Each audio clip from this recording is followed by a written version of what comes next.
including all these ropes for whichever number of lights you get, light bulbs for each one, including an extra, and then these absolutely gorgeous glass raindrop pendants. They are heavy and so nice and so pretty.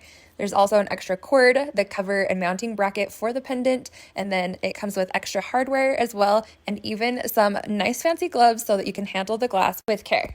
Installation was actually really easy and I was able to do it all by myself. So first I just had to take these little black pieces off so that I could separate the mounting bracket from the cover.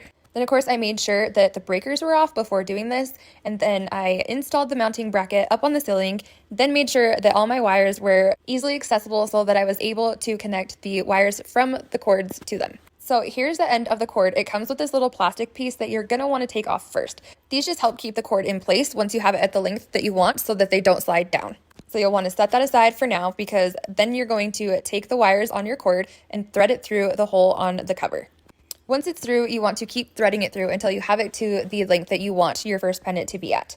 Then you're going to want to put that little plastic piece back on to hold it in place. Once you've done this with all of your pendants and you have the right length that you want them at, you're just going to connect each of the black cords to the black, each of the white to the white, and then your grounding to grounding. I'd say this part was the trickiest just because you're putting so many wires together, but it was definitely doable. Then you want to take those little black pieces from the beginning of the video and screw those back onto the cover to hold it in place. There are these tiny little screws right here that you're going to screw in to hold the glass pendant in place. And then the top of this actually screws itself, so it'll come down and cover those screws so you won't see them once it's on. First things first, you're going to want to insert the light bulb.